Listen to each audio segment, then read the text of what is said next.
प्यारे विद्यार्थियों, आपका स्वागत है जीएसएस ढांढन ऑनलाइन क्लासेस के अंतर्गत, जिसमें आज हम 11वीं के चैप्टर नंबर 3 जिसका 3.3 यूनिट पढ़ने जा रहे हैं। इससे पूर्व हम 3.1, 2, 3 पढ़ चुके हैं। उससे रिलेटेड भी अगर आपको कोई क्वेरी है तो आप मुझसे पूछ सकते हैं, या अभी तक आपने वो वीडियोस नहीं देखे हैं तो इसी वीडियो के डिस्क्रिप्शन में उसके लिंक दिए गए हैं। उस लिंक पर जाकर आप पहले 3.1, 3.2, 3.3 पढ़ सकते हैं।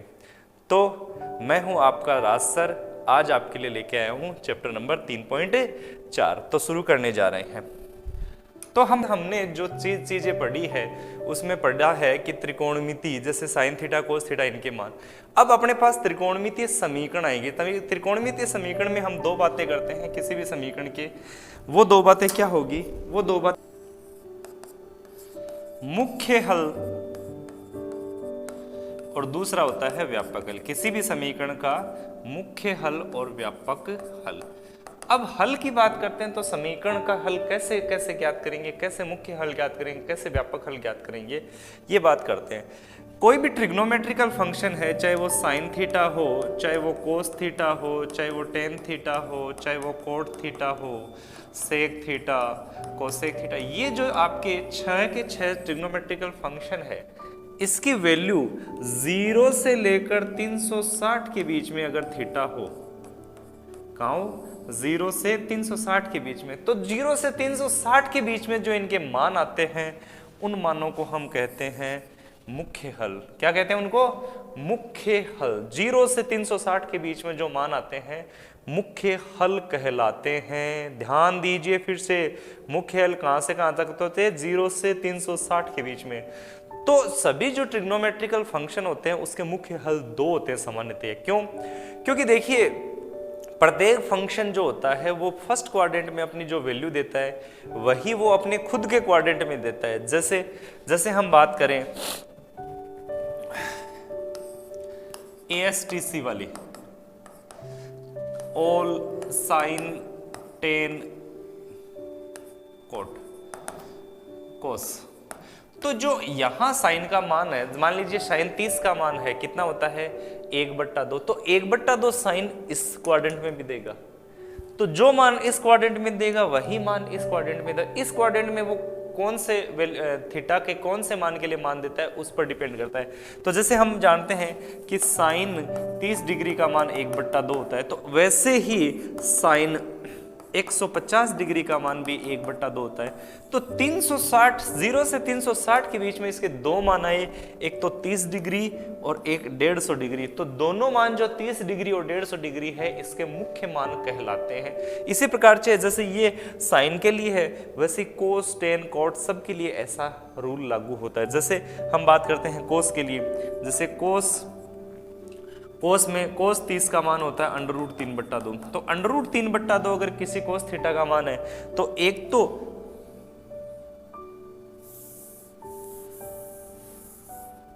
अगर कोस थीटा का मान √3/2 है तो एक तो थीटा का मान आएगा 30 डिग्री पर आता है, और एक कोस पॉजिटिव कौन से होता है? इस क्वाड्रेंट में पॉजिटिव होता है। तो इस क्वाड्रेंट में आ जाएगा थीटा बराबर 330 डिग्री। तो कोस 330 डिग्री का भी मान √3/2 होता है।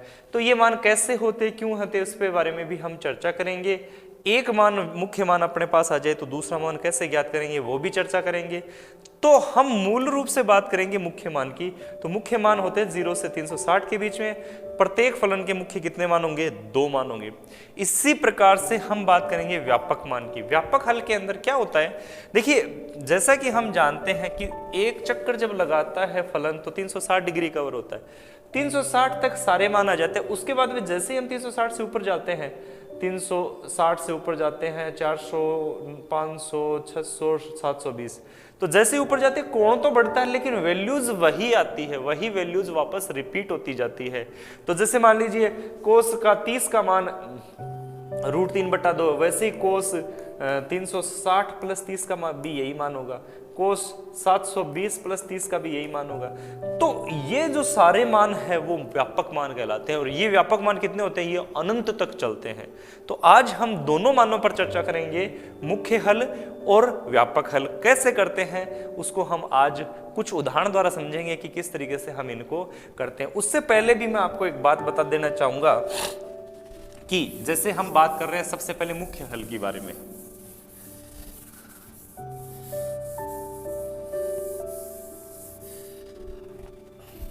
अगर साइन थीटा बराबर कुछ वैल्यू आ रही है, मान लीजिए साइन थीटा का कोई मान है, साइन थीटा बराबर x है मान लीजिए, तो इसका एक व्यापक एक मान मान लीजिए अल्फा आता है, ठीक है। साइन थीटा का मान एक मुख्य मान अल्फा आता है, तो दूसरा मुख्य मान आएगा थीटा बराबर पाई माइनस अल्फा। याद रखें साइन के अंदर जो आएगा वही कोसेक के अंदर आएगा, ठीक है। मुख्य मान कौन सा हल, मुख्य हल। इसी प्रकार से कोस के अंदर मुख्य हल जो आते हैं, कोस थीटा बराबर x है, तो कोस थीटा का मान एक तो मान लीजिए अल्फा आता है, दूसरा थीटा का मान आएगा 2 पाई माइनस अल्फा। ये मुख्य हल कोस थीटा के अंदर आता है। टेन थीटा के अंदर जो मुख्य हल आता है वो है a कोस थीटा बराबर मान लीजिए x है, तो थीटा बराबर अल्फा, दूसरा थीटा बराबर आएगा पाई प्लस अल्फा। तो याद रखें साइन के अंदर पाई माइनस अल्फा और टेन के अंदर पाई प्लस अल्फा, कोस के अंदर 2 पाई माइनस अल्फा। तो आप पहले मुख्य हल ज्ञात करना सीखें। एक मुख्य हल आप आसानी से निकाल दोगे, दूसरा मान इस तरीके से आप ज्ञात कर सकते हो। और साथ में आपके लिए एक विशेष बात कि जैसे कोस थीटा साइन थीटा और टेन थीटा है, तो वैसे ही उनके विपरीत वाले के, जैसे कोस का विपरीत कोसेक होता है, कोस का विपरीत सेक होता है, और टेन का विपरीत कोट होता है। तो इन दोनों के लिए ये है सेम मान आएंगे। तो ये नोट कर लीजिए, आप स्क्रीनशॉट ले लीजिए इसका कि कौन कौन से इसके मुख्य मान होते हैं। ये मान कैसे होते हैं कुछ एग्जांपल्स द्वारा हम समझेंगे कि किस तरीके से इनके मान निकाले जाए। जैसे आपको दे दिया साइन x बराबर √3/2, पहला क्वेश्चन है। साइन x का मान दे चुके हैं आपको √3/2। अब आपको ये देखना है, आपको 0 से 180 तक के मान पता है, साइन का मान √3/2 कहाँ होता है, बिल्कुल सही विचार कर रहे हो आप, 60 डिग्री पर। तो थीटा की x की एक वैल्यू कितनी आ गई, 60 डिग्री। दूसरी x की वैल्यू 180 माइनस 60 यानी पाई माइनस थीटा, तो 180 में 60 गए, कितने बचे 120, तो दूसरा मान 120। तो इसके दो मुख्य मान आ गए। कितने मान आ गए मुख्य, दो मुख्य मान आ गए। इसी प्रकार मान लीजिए 10x की बात करें, हम करने हैं 10 की मान।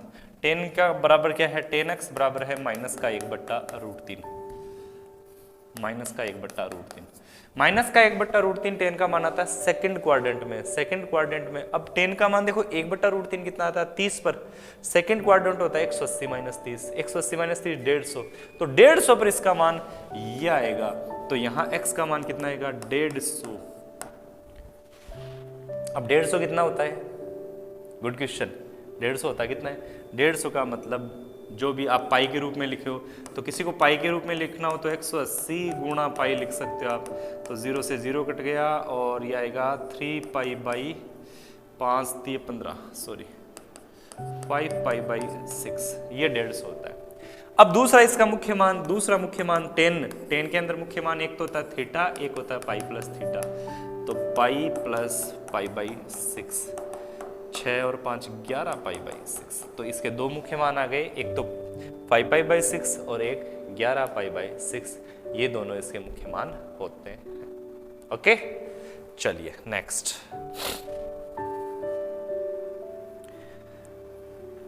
इस तरीके से आप किसी भी फलन के, चाहे वो साइन हो, कोस हो, टेन हो, सभी के मुख्य मान ज्ञात कर सकते हैं। अब मुख्य मान के आधार पर हम व्यापक मान भी ज्ञात करना सीखेंगे, ठीक है। तो चलो शुरू करते हैं व्यापक। व्यापक के अंदर मैं आपको साथ साथ में मुख्य मान भी ज्ञात करना सिखाऊंगा।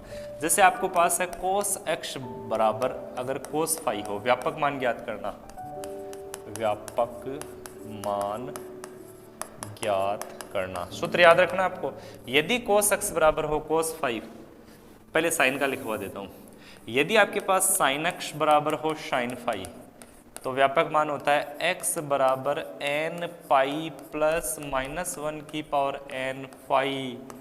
नोट कर लीजिए, साइन x के लिए होता है ये n पाई प्लस 5 और यहाँ जो n है वो किसका एलिमेंट है, z पूर्णांक है। तो ये फिक्स याद रख लीजिए, अगर साइन x बराबर साइन फाई है तो n पाई प्लस माइनस 1 की पावर n फाई ये इसका व्यापक मान होता है। इसी प्रकार अगर टेन x बराबर टेन फाई है तो x बराबर आ जाएगा n पाई प्लस फाई।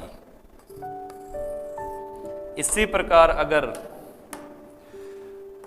कोस x बराबर कोस फाई है तो x बराबर आ जाएगा 2n pi plus minus phi.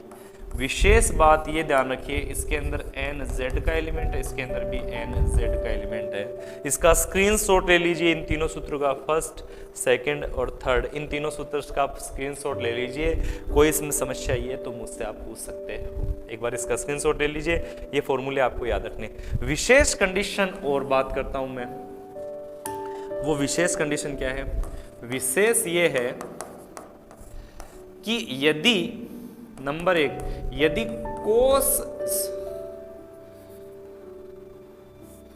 यदि साइन x बराबर 0 आए तो x बराबर n पाई होता है। दूसरा, यदि टेन x बराबर 0 आए,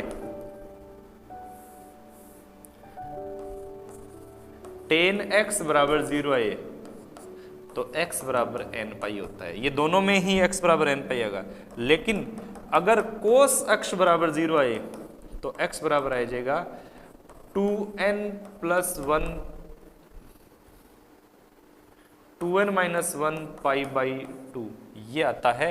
इन सब में n बिलोंग्स टू z होगा। तो इस तरीके से इन सूत्रों को भी हम लिख सकते हैं, इनके प्रयोग से हल कर सकते हैं। ये आपके पास कोस और इसके सूत्र आ गए। n जहां z का एलिमेंट है तो 1 2 3 और ये इनकी स्पेशल केस, जब ये वो स्पेशल केस है जब साइन x का मान 0 हो, जब टेन x का मान 0, जब कोस x का मान 0। आपको स्पेशल केस भी याद रखना है। इस पूरे का स्क्रीनशॉट ले लीजिए, पूरे के पूरे काम आ जाएंगे। फिर भी कोई समस्या हो तो आप मुझसे संपर्क कर सकते हैं। मेरे व्हाट्सएप नंबर नीचे दिए गए हैं डिस्क्रिप्शन में। साथ ही अगर आप मुझे फॉलो करना चाहें तो इंस्टाग्राम पे फॉलो कर सकते हैं, फेसबुक की भी आईडी दी गई उस पर भी फॉलो कर सकते हैं। चलिए, फेसबुक की आईडी पर आपको GSS ऑनलाइन क्लासेस के नाम से फेसबुक पेज मिल जाएगा, जिस पे हम फिजिक्स केमिस्ट्री मैथ के जितने भी वीडियोस हैं वो सारे उस पर अपलोड करते हैं। ओके, चलिए, कोस x बराबर 1/2। सबसे पहले इसके मुख्य मान की बात करें। कोस का मान 1/2 कितना होता है? 60 डिग्री पर। 60 का मतलब होता है x बराबर π/3 पर। मैं इसका मुख्य मान ज्ञात करके बता रहा हूं। पहले तो मुख्य मान, तो मुख्य मान दूसरा क्या होगा? दूसरा होगा 2π माइनस π/3। 3 दूनी 6, 6 में से गया 5, तो x बराबर आ गया 5π/3। तो एक है π/3 और दूसरा 5π/3। ये इसके दोनों मुख्य मान आ चुके हैं। इसके बाद में व्यापक मान, व्यापक हल। व्यापक हल के लिए हम क्या करेंगे? कोस x बराबर 1/2 है, यानी कोस x का मान 1/2 किस पर आया है? π/3। पहला मुख्य मान लेना आपको, तो इसको लिख सकते हो कोस π/3। मैंने क्या बताया था? कोस x बराबर कोस फाई हो तो सीधा मैं रिजल्ट लिखने जा रहा हूं। तो रिजल्ट क्या होगा? x बराबर 2n pi plus minus phi. ये फाई है, ये x है, ये फाई है, तो 2n pi plus minus phi ये आपका फाइनल रिजल्ट होगा। साथ में यहाँ लिखेंगे n बिलोंग्स टू z। इतना ही मुख्य हल होता है। n बिलोंग x बराबर 2n pi plus minus, 3 format बताए हैं। साइन का n पाई प्लस माइनस 1 की पावर n फाई, कोस का n पाई प्लस 5 और सॉरी टेन का n पाई प्लस 5 और कोस का 2n पाई प्लस माइनस 5। तो इस तरीके से इनका प्रयोग कर सकते हैं। तो इस तरीके से मुख्य और व्यापक दोनों हल ज्ञात करने के लिए, ठीक है। तो मूल बात यह है कि व्यापक हल ज्ञात करने के लिए एक मुख्य हल आपको ज्ञात करना ही होगा, ठीक। दूसरा है ये किस सूत्र के रूप में? ये है अपने पास sine 2x minus sine 4x sine 6x बराबर 0। ये अपने पास क्वेश्चन है। इसको थोड़ा सा पहले सरल कर लेते हैं। एक देखो 6 और 2 8, 8 में 2 का भाग 4। एक बार इस पद को छोड़ देते हैं, दोनों को ले लेते हैं। Sign 6x sign 2x sign 4x बराबर 0। ये सूत्र अगर पिछले चैप्टर में पढ़ चुके हो, साइन a प्लस बी का sine a plus sine B का सूत्र या sine x plus sine y का सूत्र। Sine x plus sine y का सूत्र क्या था? 2 साइन x प्लस y बट्टा 2 कोस x माइनस y बट्टा 2। याद है ना? Sine x plus sine y, sine x plus y बट्टा 2 कोस x माइनस y बट्टा 2। तो यह आएगा 2 साइन 6 और 2 8 बट्टा 2 4x कोस 6 में से 2 गए 4, 4 बट्टा 2 2x माइनस साइन 4x बराबर 0। तो यह आ जाएगा साइन 4x कॉमन लिया, 2 कोस 2x माइनस 1 बराबर 0। तो यहाँ से दो रिजल्ट निकल के आ रहा है। एक तो आ रहा है साइन 4x बराबर 0 या दूसरा आ रहा है 2 कोस 2x माइनस 1 बराबर 0। एक एक करके दोनों को ले लेते हैं। पहले हम लेते हैं इसको साइन 4x बराबर 0। साइन 4x बराबर 0, जैसा कि हम बात कर चुके हैं साइन थीटा बराबर 0 होता है तो थीटा बराबर होता है n पाई। तो 4x बराबर हो जाएगा n पाई, जहां n बिलोंग्स टू z, तो ये x बराबर आ जाएगा n pi by 4, n belongs to z। एक रिजल्ट आपके पास ये आ गया है। ठीक है, चलिए नेक्स्ट रिजल्ट की बात करते हैं।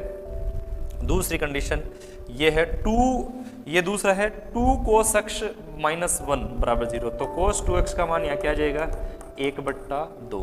तो दूसरा जो कंडीशन है वो है कोस 2x बराबर 1/2। यहाँ लिख लेते हैं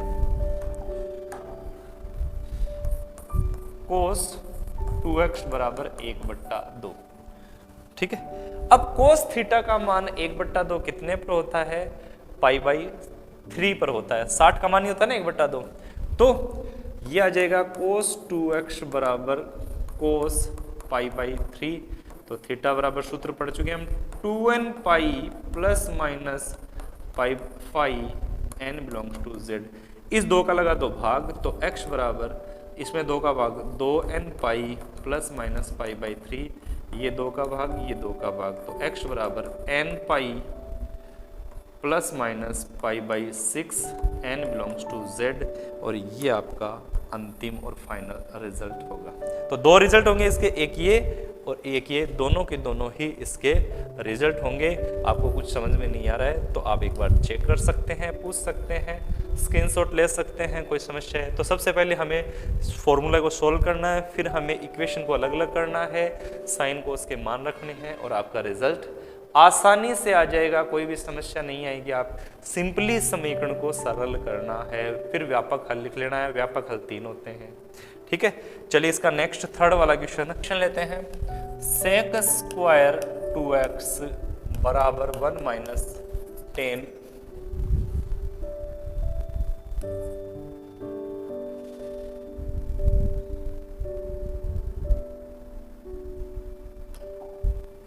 2x।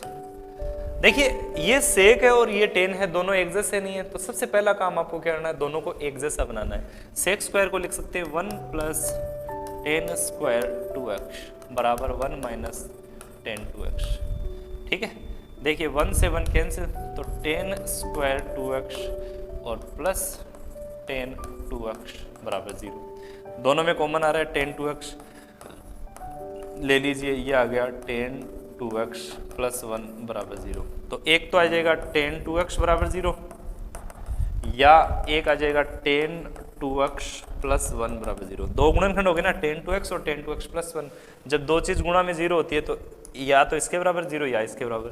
10 2x प्लस 1 बराबर 0 है तो 10 2x बराबर आ जाएगा -1। ठीक है, अब इसको सरल करते हैं हम।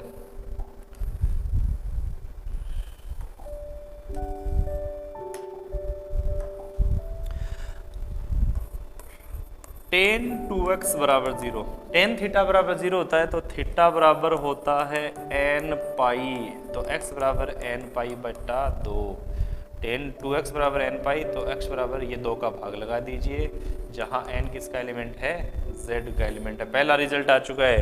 दूसरा टेन 2x बराबर -1, टेन 2x बराबर -1, -1 वैसे तो आता है टेन का मान π/4 पर यानी 45 डिग्री पर, लेकिन चूंकि ये माइनस में है इसलिए सेकंड क्वाड्रेंट में है। +1 आता है 45 पर सेकंड क्वाड्रेंट में, तो सेकंड क्वाड्रेंट में होता है 180 माइनस π/4, तो 180 माइनस π/4 होता है 3π/4, तो ये आ जाएगा टेन 3π/4। जैसे π/4 और पाई में से घटा दो, 4 में से 1 गया 3, 3π/4, तो टेन 2x बराबर आ जाएगा टेन 3π/4।